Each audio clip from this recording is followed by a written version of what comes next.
Hey, Internet, I want to introduce you to someone really, really special. I met Medea probably slightly over a year ago, and I want her today to share her story with you and how we started working together. So, Medea, thank you so much for doing this. And I know it's a big deal sharing your stories. So, tell the world how we met.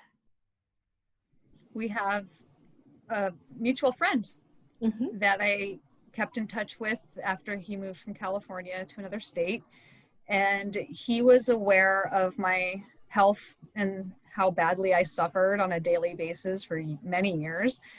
And he told me, hey, this lady Fiona can really help you. And I usually take a lot of that stuff with a grain of salt. I've had miracle cures for fibromyalgia and pain with the disc and arthritis problems I have. And I just say thank you. And I usually don't pursue it because usually it's stuff either I've heard about, read about, or tried. Right. And I know that it's always coming from a good place, but something told me to give it a try because he said no drugs. And I was definitely piqued by that because I have an inclination towards any kind of natural therapy. And then he said no herbs, really, not St. John's wort or something like that. It's not, I'm not talking about the cleansing herbs for the organs here.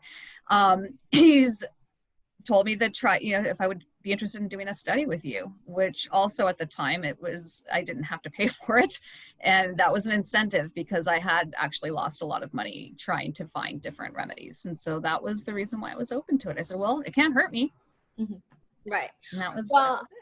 I know that he said to me, it's going to be someone, can you do fibromyalgia? And I'm like, yeah, that's fibromyalgia is easy.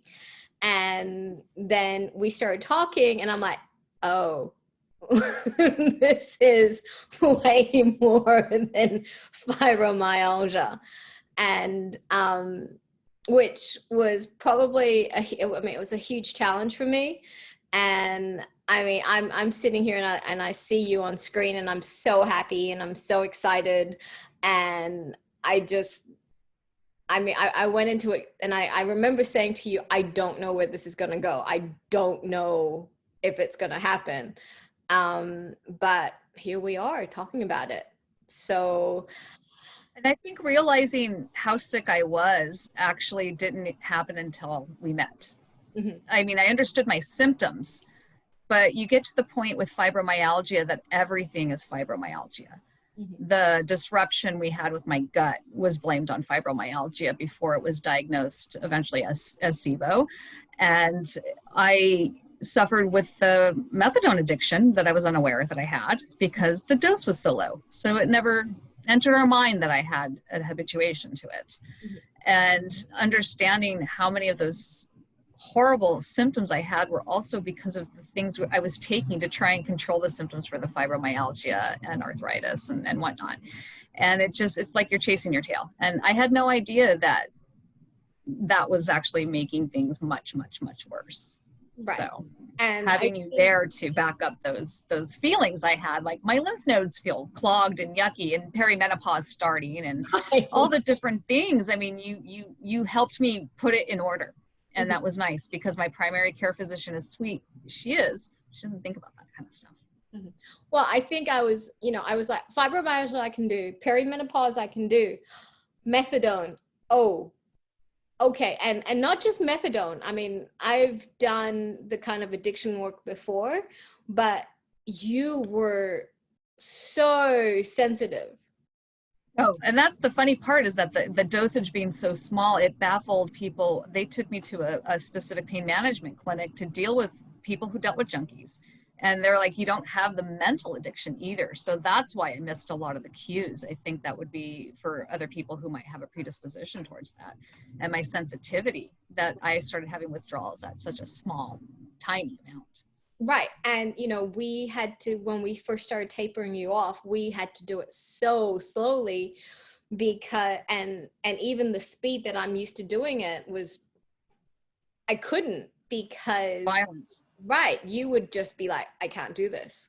And it wasn't that you didn't want to get off the meds. I mean, you were like, get me off this. Stuff out of me. It was like poison. It's like you're screaming almost like you're in labor. Just get it out of me. I wish I could do it all in a week, but I couldn't, because every, what is it, 0.5 milligrams I went down, I was sick for a week. We actually had to, so usually I'm used to, so the way I used to taper is 0.5 and then 1.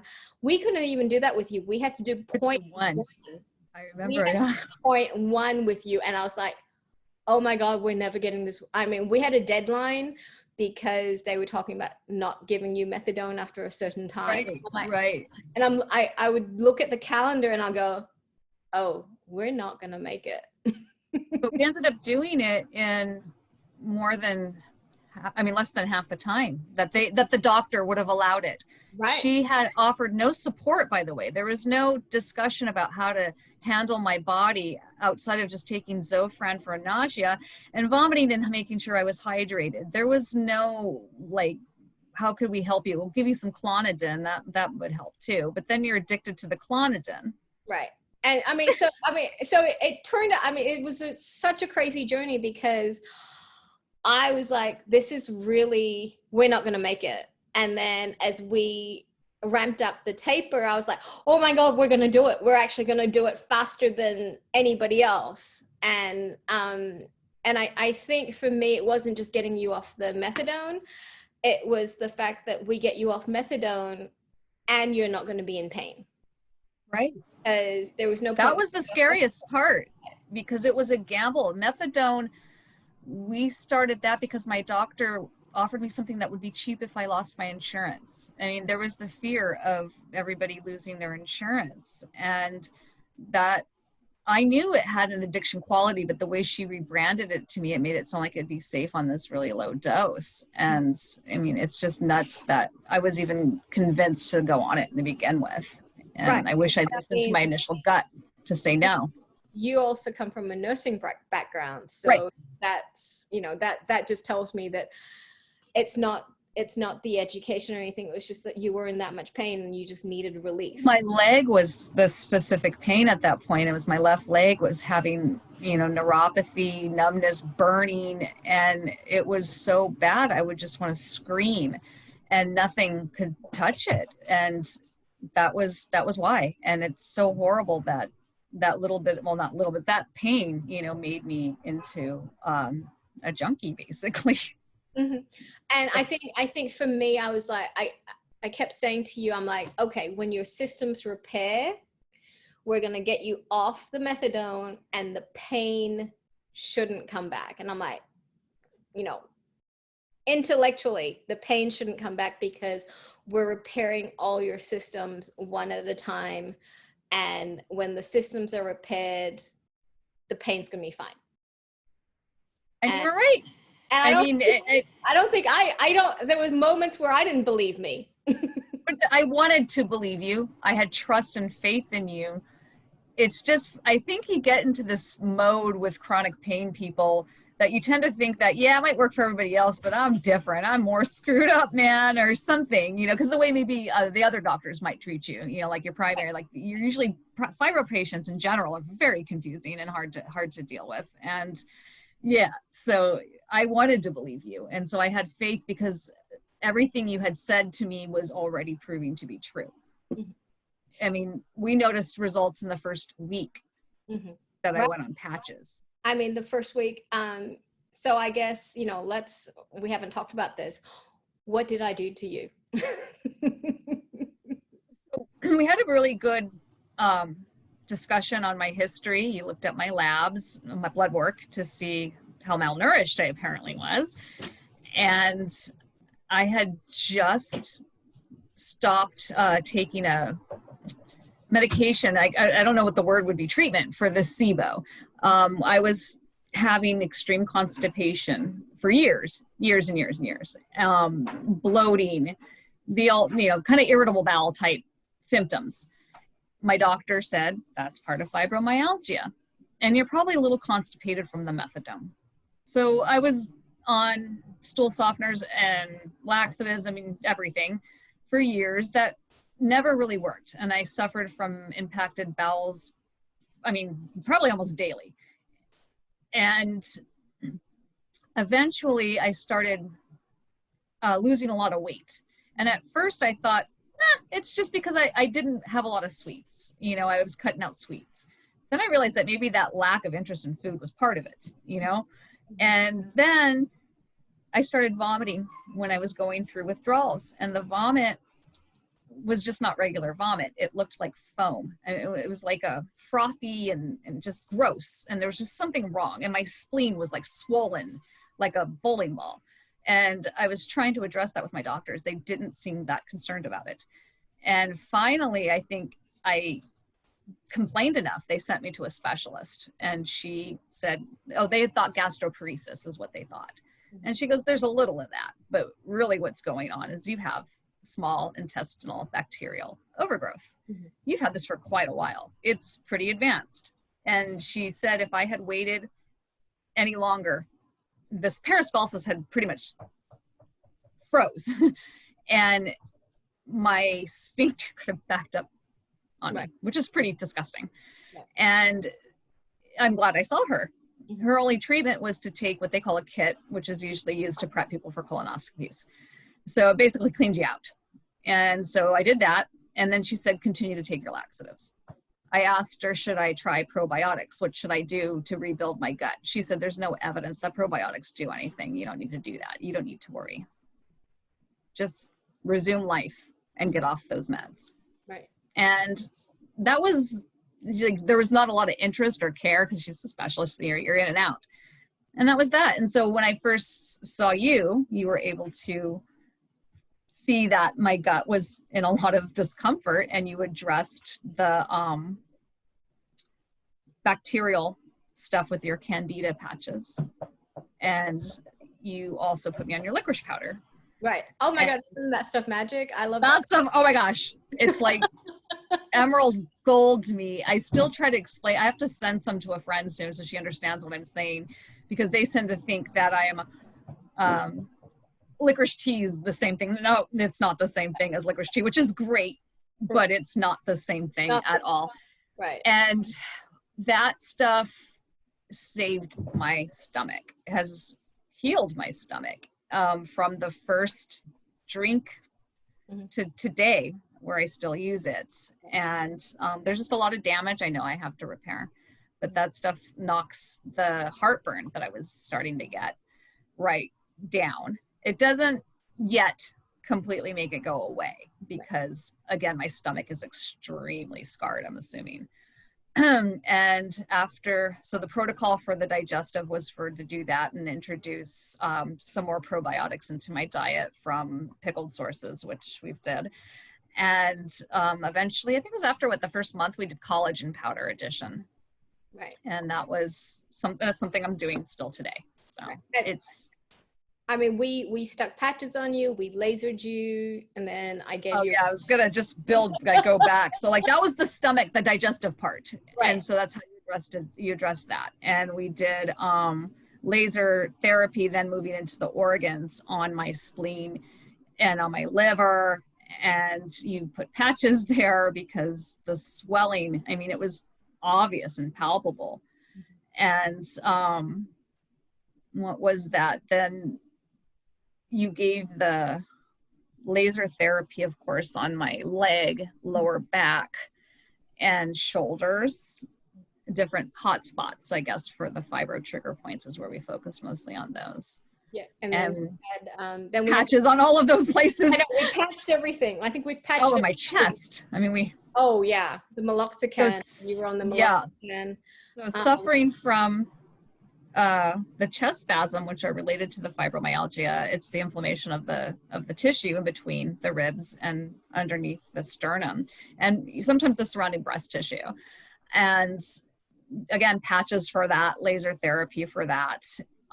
Those spasms that I'd get in between the inflammation pain would come on for years. We thought they were panic attacks that were physical and not mental. Even though I couldn't quite wrap my head around it, there was no other explanation because I wasn't having, coronary problems. And it was good for me to hear that it was the inflammation definitely causing this disruption. And that was one of the scariest things, because it would happen all of a sudden on the street where I'd get these attacks. And the meloxicam is a powerful NSAID, and I was on 15 milligrams a day. And if I didn't take that much, I would go into spasm, and they would last half an hour long. And sometimes I'd vomit and sweat, and you can't, I mean, it's horrible. And the pain, it feels like you have an elephant sitting on your chest. And over time, you know, to this present day, I've been now at meloxicam free for about 3 weeks. Mm-hmm.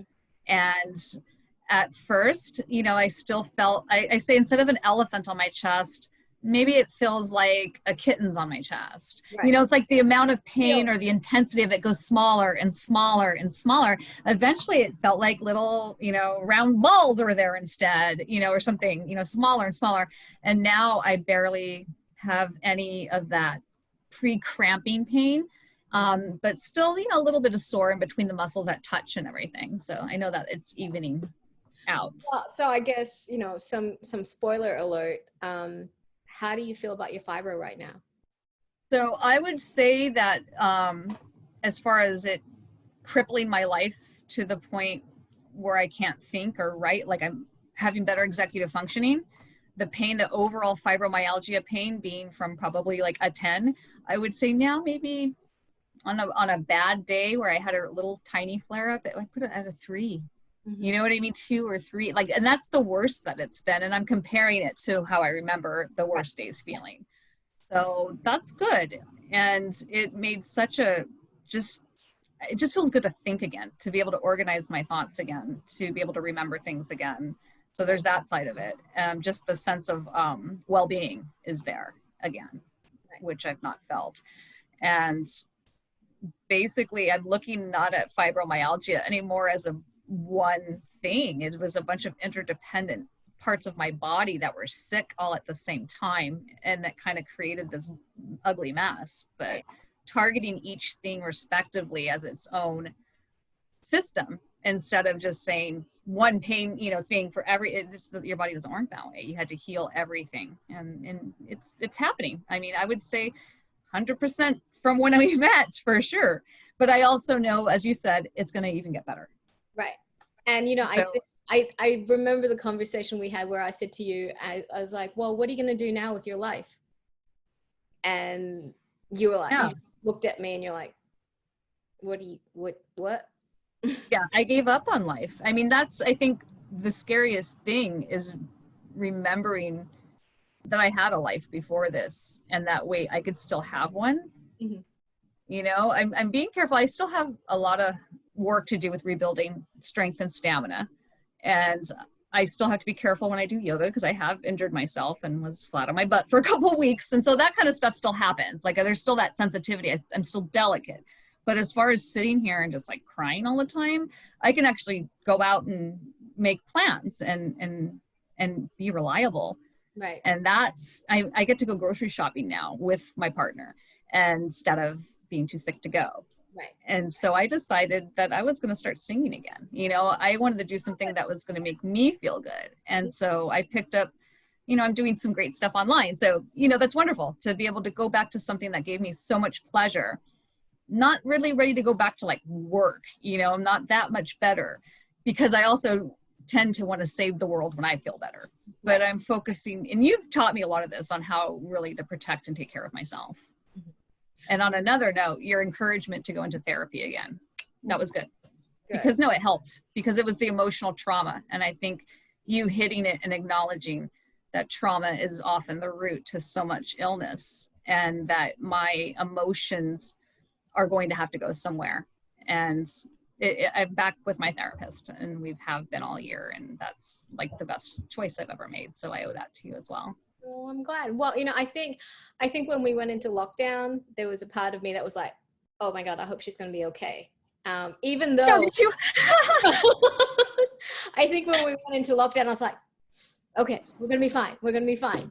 And we have been fine. You Yes. have been doing really well. We've been able to do this remotely, even though my life has been crazy. And that's the hardest part. I think that's for anybody, is that, oh my gosh, wait, I'm sick as hell. This is the only person who's ever helped me. This horrible 2020, just everything about it is happening. How could I even expect anybody to deliver these, you know what I mean? It was just so up in the air. So I think that was like, okay, that's it. All right, you got me. You gave me something good that's working for me. Now it's going to get taken away. And so there was a little bit of fear of that. I was like, oh gosh, what's going to happen? Right. I had that fear too, because I'm now on the other side of the country from you and from a lot of my clients. And my thing was like, okay, you know, in my head, intellectually, I know these protocols are for remote treatment and everybody can do this. We just need to pick, you know, which order we're going to do this in. And I did. I had a slight moment of panic too for everybody. Sure. So I'm just so glad that this has worked out. And I mean, every time I've spoken to you on video, I've just gone, oh my God. Yeah. Yeah. I mean, the pictures from a year ago to today, I mean, it's insanely crazy how I look. Like, I look like death. I mean, it's so horrible to say those things about yourself, but it wasn't good. No. You know, and so now I have color back in my face and right. You're not 100 more weight on my body. Right. You're not 105 pounds and, you know, you were gone. Like you could see you were gone. I look like a skeleton. You actually, I mean, you look like you could have been straight out of a concentration camp. I thought I was, I mean, I don't know how hyperbolic I am, but I think if I hadn't met you, I might not have been alive. You know what I mean? That's where I was thinking. Mm-hmm. And not saying that I'd kill myself, nothing like that, but I meant my body. I don't think my body had much left in it when you came in. I don't know how much longer it could have gone on like that. I mean, I know I can see the changes in you. What about the people around you? What about your partner and your kid and all that? Yeah, they're sold on. I mean, my partner is just floored. He's like, that's amazing that it works for you, and I'm so happy for you, and we're just going to do everything we can to maintain that for you because it's worth it. You know, he's just very happy for me, and all my friends, my family, your voice sounds more confident. You sound like yourself. You're thinking clearer. My online, you know, I'm usually pretty loose with my grammar and spelling kind of rules, and on Facebook, I don't care about that like other people do, but even my low standards of that have improved. You know, usually I couldn't type something like a blog or even a few sentences without at least 10 typos. And it was because the fibro fog, you just weren't functioning. Your motor visuals were down. Your ability to scrutinize your writing was down. Everything was down. And I mean, I had people asking me if I was whacked out on drugs or, you know, was I dyslexic? And I'm like, no, actually it's the fibro fog. And, you know, it's, unless you have it, you don't understand it. So that's improved by my online friends, which I tend to have a lot more these days. And so they see the difference. And my best friend is definitely like, wow, this is amazing stuff. Because he was extremely incredulous about everything. I mean, even while I was going through it, I was on pretty constant contact with him, and he was just amazed that this was happening at all. And he's still kind of incredulous. It's like, how are you sure? It seems to help all this other stuff, but are you sure that it can help that too? And I'm like, I don't think Fiona really has much of a reason to make claims that aren't there. Right. So, right. And I just, for me, I mean, this tech changed my life, and I just wanted to share it. And then, the insanity of saying to people, hey, I'm going to put some stickers on you and you're going to drink this licorice powder. Right. And, and please wear this 2 bracelets. Right. And I'm into the homeopathic community. I'm into the natural healing, but it still sounds completely crazy until you actually try it. And that's that.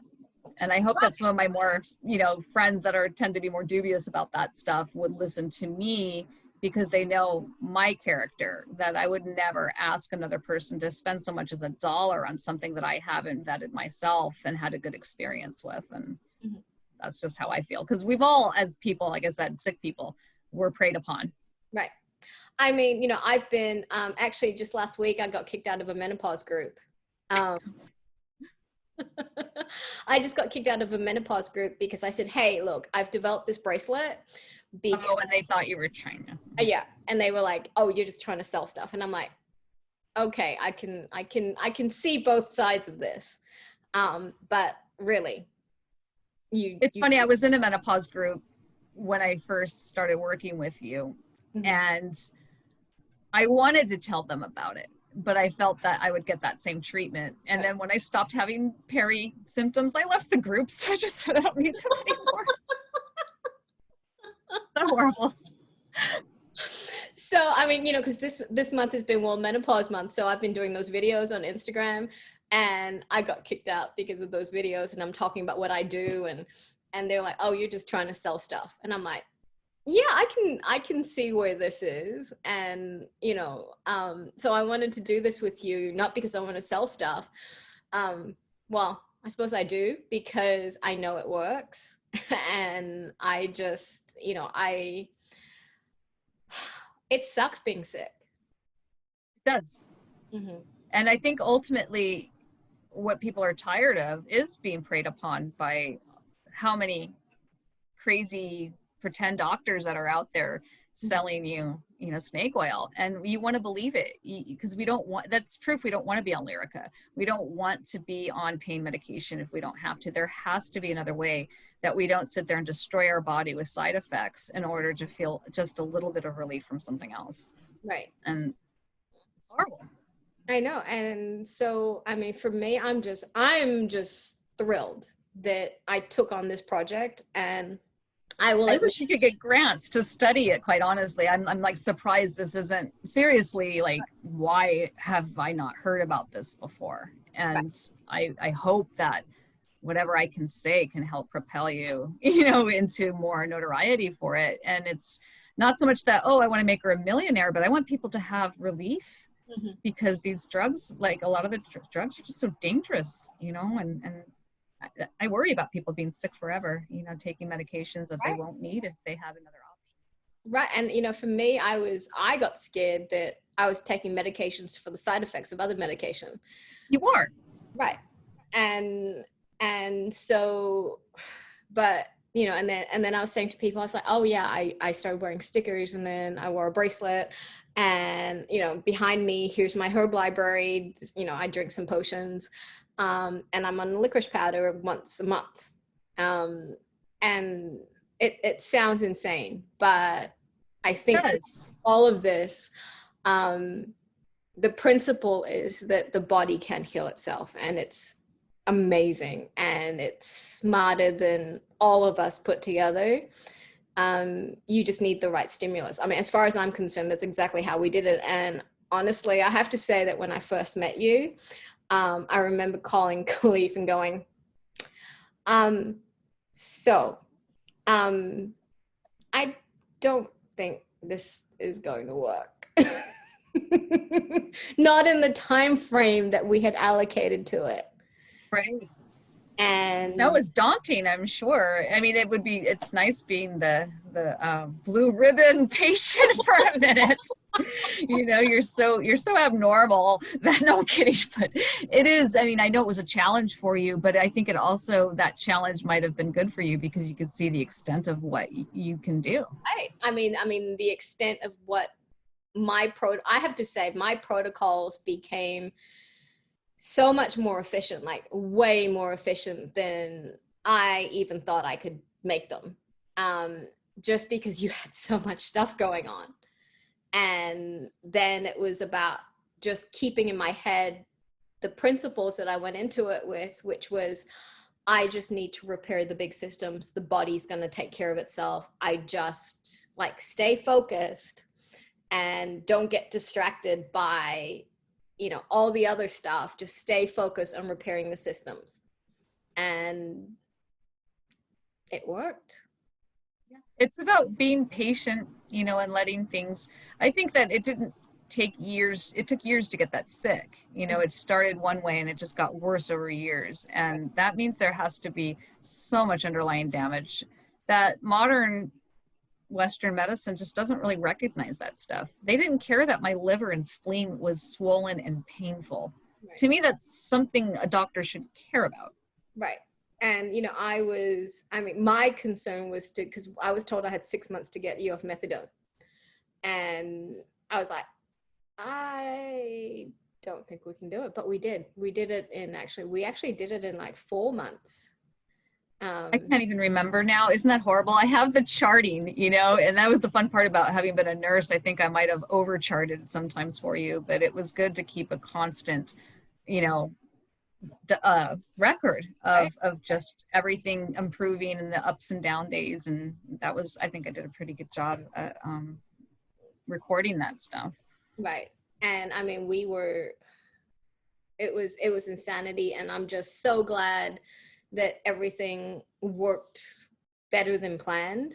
You know what I didn't mention out of any of this is I'm sleeping again. Oh, good. Isn't that funny when you start to sleep? And I forgot to mention that to you because we always think about when we don't sleep.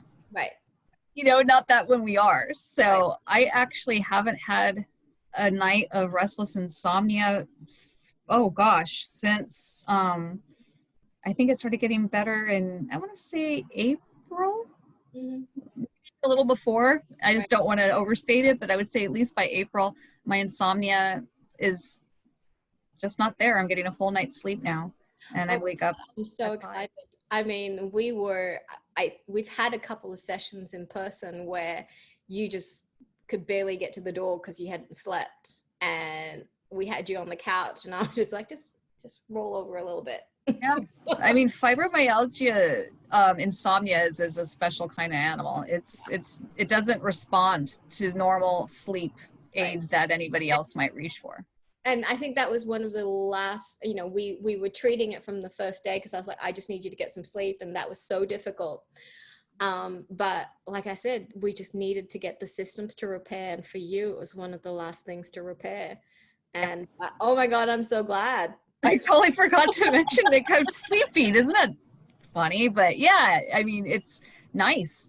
And I can go back to bed if I wake up. And like that's the incredible thing about humans is that was the one complaint that was like on the top of your list. And then now it's gone away. We just forget about it. Right. And like, yeah, you don't think about it unless you're not sleeping. Right. You know, it's kind of interesting how that works. But yeah, it's I think the best outcome now, you know, that I'm like rested again, and I never thought I'd be there. I never thought that I would be able to consider joining a chorus again, that I can make a commitment once a week for 3 hours, you know, and performances. Like I that was so daunting of an idea to me that I stopped singing in 2008, and because I couldn't commit anymore. And just not being able to follow through for people. And now I'm like, oh, I'll probably sleep. I'll get enough rest that I can be there. I can do this. Right. That is good for the ego. I'm just so happy. I'm like, just so happy. Yay. Well, I'm going to stop the recording and hang on. Let's see how this works.